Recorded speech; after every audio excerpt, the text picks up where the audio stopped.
नमस्कार, मैं सुहाना आपके साथ और आप देख रहे हैं द न्यूज पोस्ट। वक्त तो चले खबरों में तेजी से अपडेट करने का, लेकिन इससे पहले अगर नहीं किया है आपने द न्यूज पोस्ट को सब्सक्राइब तो सबसे पहले चैनल को सब्सक्राइब करें, बेल आइकन पर क्लिक करना ना भूलें क्योंकि इससे मिलती रहेगी आपको तमाम अपडेट। तो चलिए बिना वक्त जाया किए शुरू करते हैं आज की बुलेटिन। मुख्यमंत्री हेमंत सोरेन ने तत्कालीन एटीएस डीएसपी प्रदीप कुमार को निलंबित कर दिया है। इसके साथ ही उनके खिलाफ विभागीय कार्यवाही करने की मंजूरी दे दी गई है।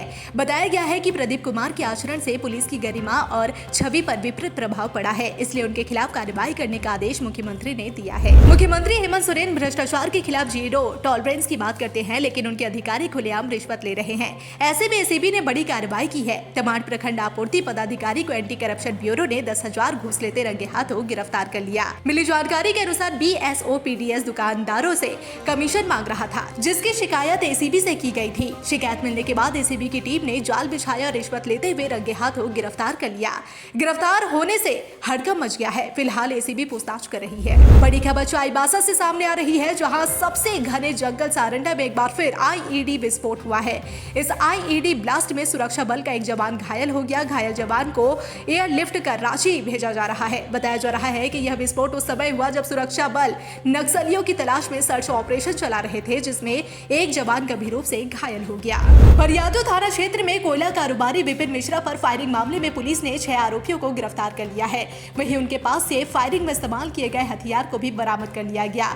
अमन साहू ने विपिन मिश्रा के खिलाफ साजिश रची और उसे अंजाम तक पहुंचाया। प्रेम प्रकाश पांडे ने पुलिस की गिरफ्त में आए अपराधियों से पूछताछ में इस बात का खुलासा हुआ है कि दरअसल कोयला कारोबारी विपिन मिश्रा की विकास तिवारी गैंग से नजदीकियां थी, जो बात अमन साहू को पसंद नहीं थी और यही वजह थी कि अमन साहू को विपिन मिश्रा खटकता था। इसी कारण से अमन साहू विपिन मिश्रा को सबक सिखाने को लेकर बेताब था। पूर्व में भी अमन साहू के गुर्गों ने साजिश रची थी, लेकिन वे उसे अंजाम नहीं दे पाए थे। लेकिन 7 मार्च को अमन के करीबी प्रेम प्रकाश पांडे ने अपने सहयोगियों की मदद से विपिन मिश्रा पर गोली चलवा दी थी।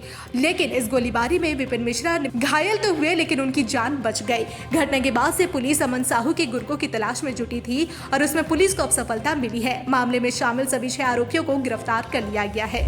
मंत्री इरफान अंसारी ने कहा कि 6 फीट की सड़क थी, इसी वजह से भीड़ को रोका गया था। बगल में 40 फीट चौड़ी सड़क है, वहां से प्रशासन जुलूस को ले जाने को कहा, लेकिन इसी दौरान पहले से मन बनाए हुए लोगों ने हंगामा शुरू कर दिया। इसके पीछे कुछ लोगों ने आरोप लगाया है कि एक पक्ष के लोगों ने बम मार दिया, पत्थर फेंक दिया। रमजान के समय इफ्तार करने के बाद लोग नमाज पढ़ने जाते हैं, वहां पर भाजपा के लोगों ने दंगा कराया।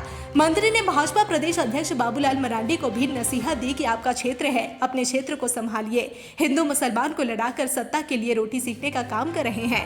हिंदू का टीका भाजपा ने नहीं ले रखा है, जी हाँ, सिर्फ लड़ने का काम कर रही है। झारखंड विधानसभा में बजट सत्र के दौरान विधि व्यवस्था और हिंसा के मामले पर सरकार घिरती जा रही है।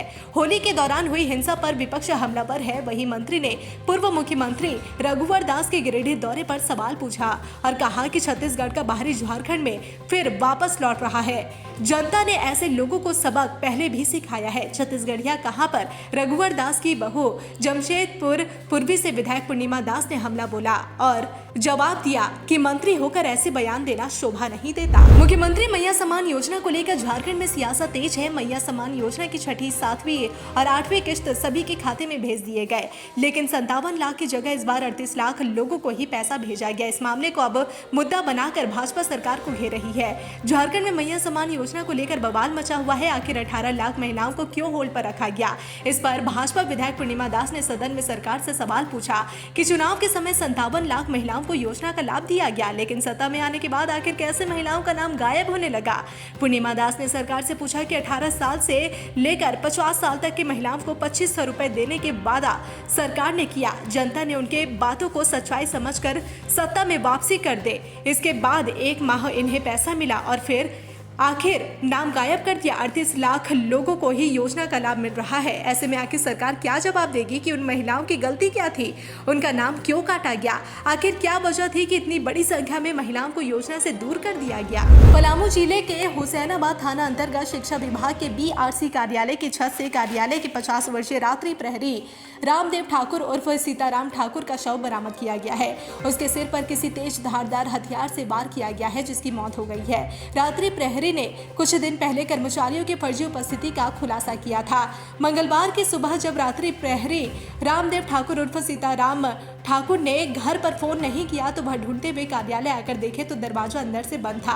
पीछे से किसी तरह प्रवेश किया तो देखा कि कमरे में कोई नहीं है। छत पर जाते ही उसके होश उड़ गए। एक गड्ढे पर उसका शव मिला, सिर पर खून लगा हुआ था। उसने किसी तरह कार्यालय कर्मियों को सूचित किया। कार्यालय कर्मियों ने जाकर देखा तो पता चला कि उसके सिर पर गंभीर चोट है, वह मृत पड़ा है। उन्होंने तत्काल हुसैनाबाद पुलिस को सूचना दी। सूचना मिलते ही प्रशिक्षु IPS सह अनुमंडल पुलिस पदाधिकारी मौके पर पहुंचकर छानबीन में जुट गए हैं। रामगढ़ जिले के गोला SS+2 हाई स्कूल में असामाजिक तत्वों की बदमाशी थमने का नाम ही नहीं ले रहा है। यहां आए दिन असामाजिक तत्वों की ओर से ऐसी हरकतें की जा रही है जिसके कारण स्कूल में पढ़ने वाले छात्र छात्राएं और शिक्षक को काफी परेशानियों का सामना करना पड़ रहा है। होली की छुट्टी के दौरान +2 हाई स्कूल में असामाजिक तत्वों ने जमकर बदमाशी करते हुए सप्लाई पानी का पाइप, दिव्यांग बच्चों के बने रैम्प, रेलिंग, रसोई घर में लगे पाइप व टंकी, बाउंड्री में लगे गेट, खेल मैदान में बच्चों के चेंजिंग रूम में बने सभी सुविधाओं को क्षतिग्रस्त कर दिया गया है। कहते हैं कि बच्चे राष्ट्र के भविष्य होते हैं और भविष्य संवारने की जिम्मेदारी शिक्षकों पर होती है। शैक्षणिक व्यवस्था में सुधार को लेकर सरकार द्वारा कई योजनाएं चलाई जाती है, कई तरह के अभिनव प्रयोग किए जाते हैं। स्कूल में छात्रों के ठहराव को लेकर मध्याह्न भोजन योजना चलाई जाती है। वही शिक्षक समय पर विद्यालय पहुँचे, इसके लिए बायोमेट्रिक हाजिरी बनानी पड़ती है।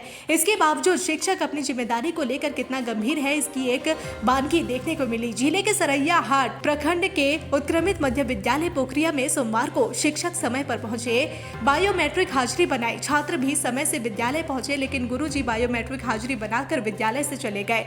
पढ़ाई बाधित होने से नाराज छात्रों ने विद्यालय में ताला जड़ दिया और हंगामा करने लगे। जमशेदपुर में इन दिनों अपराधियों का हौसला काफी बुलंद है। यही वजह है कि आए दिन यहाँ हत्या, चोरी और फायरिंग के मामले बढ़ते जा रहे हैं। ताजा मामला गोविंदपुर थाना क्षेत्र अंतर्गत प्रकाश नगर है, जहां घर में सो रहे 25 साल के युवक शंभू लोहार को अज्ञात अपराधियों ने गोली मार दी, जिसके बाद परिजन पहुंचे और आनन फानन में उसे टाटा मोटर्स अस्पताल में भर्ती कराया गया। डॉक्टर ने बेहतर इलाज के लिए उसे टाटा मेन अस्पताल भेज दिया है, जहां उसकी स्थिति नाजुक बनी हुई है। वहीं सूचना के बाद गोविंदपुर पुलिस घटनास्थल पर पहुंची और जांच शुरू कर दी है। पुलिस को घटनास्थल से हथियार भी मिला है। इधर सिटी SP टाटा मोटर्स अस्पताल पहुंचे और परिजनों से मुलाकात की और पूछताछ की। जमशेदपुर में एक बार फिर चोरों का तांडव देखने को मिल रहा है, जहां मानगो के उलीढ़ी थाना क्षेत्र अंतर्गत खड़िया बस्ती निवासी रजनीश सिंह के घर चोरों ने करीब 2.5 लाख के जेवरात और 60-70 हजार नकदी की चोरी कर फरार हो गए। बताया जा रहा है कि रजनीश सिंह बीते 25 फरवरी को अपने भतीजी की शादी में सपरिवार बिहार के मुजफ्फरपुर गए हुए थे। आज लौटने पर उन्हें चोरी की जानकारी हुई। चोर घर के पिछले हिस्से के खिड़की के ग्रिल को तोड़कर अंदर प्रवेश किया। अंदर अलमारी में रखे जेवरात और नकदी ले उड़े, जबकि सामने से सबको सामान्य था। रजनीश सिंह ने इसकी जानकारी स्थानीय पुलिस को दी। सूचना पर पहुंची पुलिस मामले की जांच में जुटी है। जमशेदपुर के परसोडी थाना क्षेत्र अंतर्गत गदड़ा में जमीन विवाद को लेकर पड़ोसियों ने संजीव श्रीवास्तव के एक व्यक्ति को जमकर पिटाई कर दी। घटना के बाद परिजनों ने संजीव को घायल अवस्था में इलाज के लिए टाटा मोटर्स अस्पताल पहुंचाया, जहां इलाज के दौरान संजीव की मौत हो गई है। संजीव की बेटी पिंकी ने जानकारी देते हुए बताया कि संजीव कन्वाई चालक है और ज्यादातर घर से बाहर ही रहते हैं। घर में 4 बहनें ही रहती है। पड़ोस में रहने वाले लोगों ने जमीन को लेकर अक्सर विवाद किया करते रहते थे। कई बार मारपीट भी हुई थी। मामला परसोडी थाना क्षेत्र का है, जहाँ पर दोनों पक्षों में समझौता भी हो जाता था, मगर सोमवार देर रात को संजीव घर के बाहर खड़े थे। तभी पड़ोस में रहने वाले संतोष, आनंद, रोहित और आयुष समेत 2 अन्य लोगों ने संजीव को घेर लिया और लात घूसों से उनकी पिटाई शुरू कर दी। पिटाई करने के बाद सभी संजीव को घायल अवस्था में छोड़कर भाग गए। मृतक की बेटी पिंकी ने आरोप लगाया कि जब वह शिकायत करने थाने गई तो थाना में उनकी मदद नहीं की गई, जिसके बाद संजीव को टाटा मोटर्स अस्पताल लाया गया, जहां इलाज के दौरान उनकी मौत हो गई। जिसके बाद परसोडी पुलिस मौके पर पहुंची और मामले को लेकर आरोपियों की तलाश में जुट गई है। बोकारो के जैना मोड़ स्थित सिंह टिम्बर दुकान में भीषण आग लग गई। आग इतनी भयावह थी कि गोदाम में रखे सभी लकड़ियों के सामान और प्लाईवुड के सामान एक साथ पिकअप वाहन और 2 बाइक भी जलकर खाक हो गए। आग की लपटें दूर दूर तक दिखाई दे रही थी, जिससे आसपास में अफरा तफरी का माहौल हो गया। वही घटना की सूचना मिलते ही मौके पर आग बुझाने के लिए 4 दमकल गाड़ियां मौके पर पहुंची। कड़ी मशक्कत के बाद मंगलवार की सुबह तक आग काबू में पा लिया गया। आगलगी की घटना सोमवार देर रात 12 बजे की बताई जा रही है। वही घटना को लेकर सिंह टिम्बर दुकान के मालिक ने शॉर्ट सर्किट के कारण दुकान में आग लगने की बात कही है। साथ ही इस आगजनी में लगभग करोड़ों के नुकसान होने की आशंका जताई पाई गई है। बागोदर प्रखंड के 2 अलग अलग क्षेत्रों में तेज रफ्तार वाहनों का कहर देखने को मिला, जहां 2 लोगों की जान चली गई। पहली घटना बागोदर थाना क्षेत्र के NH 19 में घटी, जहां बागोदर से डुमरी की ओर जा रही एक तेज रफ्तार कार ने 45 वर्षीय व्यक्ति को अपनी चपेट में ले लिया, जिससे वह गंभीर रूप से घायल हो गया। घायल को स्थानीय लोगों ने बागोदर ट्रॉमा सेंटर में भर्ती कराया, जहां प्राथमिक उपचार के बाद उसे धनबाद रेफर कर दिया, लेकिन रास्ते में ही उसकी मौत हो गई। मृतक की पहचान असगर खान के रूप में हुई है। गुमला जिला के ग्रामीण क्षेत्रों में लोग थोड़े बहुत स्वार्थ के कारण जंगलों में आग लगा देते हैं, जिसके कारण काफी मात्रा में जंगल में लगे पौधे बर्बाद हो रहे हैं। गुमला जिले के कई वन क्षेत्र में इन दिनों लगातार जंगल में आग लगाए जाने की सूचना रही है, जो वन विभाग के लिए परेशानी का कारण बना हुआ है। इस आग के कारण नए पौधे तो बर्बाद होते ही है, कई जंगली जानवरों को भी नुकसान पहुंचता है। ऐसे में जिला के DFO ने लोगों से अपील की है कि जंगल में आग लगने की घटना पर विशेष रूप से ध्यान देने की आवश्यकता है। गुमला के DC इन दिनों गांव के अंतिम व्यक्ति तक विकास योजनाओं को पहुंचाने को लेकर लगातार प्रयास करते हुए नजर आ रहे हैं। इसी क्रम में DC अपनी पूरी टीम के साथ चैनपुर प्रखंड के विभिन्न सुदूरवर्ती इलाकों का दौरा किए, साथ ही साथ वहां के ग्रामीणों के साथ बैठक करके वहां की मूलभूत समस्याओं की जानकारी ली। इस दौरान ग्रामीणों के साथ उनका जो व्यवहार था वह निश्चित रूप से काफी सराहनीय था। ग्रामीणों द्वारा उनके बैठने के लिए कुर्सी की व्यवस्था की गई थी, लेकिन DC साहब ने कुर्सी पर ना बैठकर आम ग्रामीणों के साथ बैठकर उनके साथ सीधा एक मानवीय संबंध बनाने का प्रयास किया।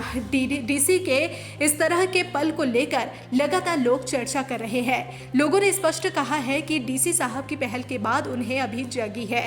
जी हाँ, उनके इलाके में जहां पर विकास योजना आज तक नहीं पहुंच पाई थी, इस पल के बाद विकास योजनाएं पहुंच पाएंगी। गिरिडीह के शराब विक्रेता एजेंसी GMD के खिलाफ उनके ही कर्मियों ने 6 माह से वेतन नहीं देने के आरोप लगाते हुए मंगलवार को नए उपायुक्त कार्यालय के समक्ष प्रदर्शन करते हुए हल्ला बोला। बताया गया कि पूरे गिरिडीह जिले के लगभग 300 कर्मियों का वेतन लगभग 6 माह से एजेंसी द्वारा नहीं देने से उनके समक्ष आर्थिक तंगी के साथ साथ घर चलना मुश्किल हो गया है। कर्मियों ने एजेंसी इंचार्ज राहुल सिंह पर आरोप लगाते हुए कहा कि वह साजिश के तहत जिले के लगभग 300 कर्मियों का लगभग 2 करोड़ रुपए रोक रखा है। इन कर्मियों की आशंका है कि अगर जिले में पुनः बेवरेज कारपोरेशन लॉटरी के माध्यम से शराब की बिक्री शुरू करता है तो उनका बकाया वेतन मिलना मुश्किल हो जाएगा।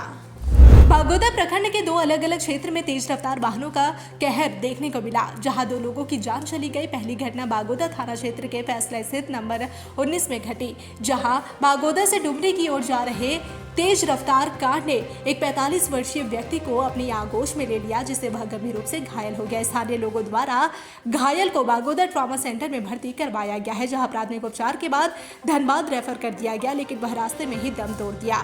मृतक की पहचान असगर खान के रूप में हुई है। वहीं दूसरी घटना थाना क्षेत्र के घाघरी के NH 19 में घटी है, जहां सड़क पार कर रही 80 वर्षीय मासूमात सुबत को अपनी चपेट में ले लिया, जहां उसकी दर्दनाक मौत हो गई। आज झारखंड जन अधिकार महासभा का प्रतिनिधिमंडल कई मंत्रियों व इंडिया गठबंधन के विधायकों से मिलकर मांग किए कि राज्य सरकार अबुआ राज की भावना के साथ पूर्ण रूप से PESA लागू करे। इसके लिए झारखंड पंचायत राज अधिनियम 2001 JPRA में संशोधन कर PESA के सभी प्रावधानों को जोड़ने की जरूरत है। इसके साथ PESA राज्य नियमावली के ड्राफ्ट में सुधार की भी जरूरत है। महासभा ने JPRA में प्रस्तावित संशोधनों और नियमावली में सुधार के ड्राफ्ट को मंत्रियों व विधायकों को दिया। प्रतिनिधिमंडल राजस्व व भूमि सुधार मंत्री दीपक बिरवा, अनुसूचित जनजाति, अनुसूचित जाति और पिछड़ा वर्ग कल्याण मंत्री चबरा लेंडा, कोलेबिरा विधायक विक्सल कोंगारी, गुमला विधायक भूषण तिर्की, खिजरी विधायक राजेश कश्यप, पुरैया हाट विधायक प्रदीप यादव और टुंडी विधायक मथुरा प्रसाद महतो से मिला। मंत्रियों ने कहा कि सरकार इस पर गंभीर है। विधायकों ने आश्वासन दिया कि विधानसभा सत्र में वह राज्य सरकार के समक्ष इन मांगों को रखेंगे।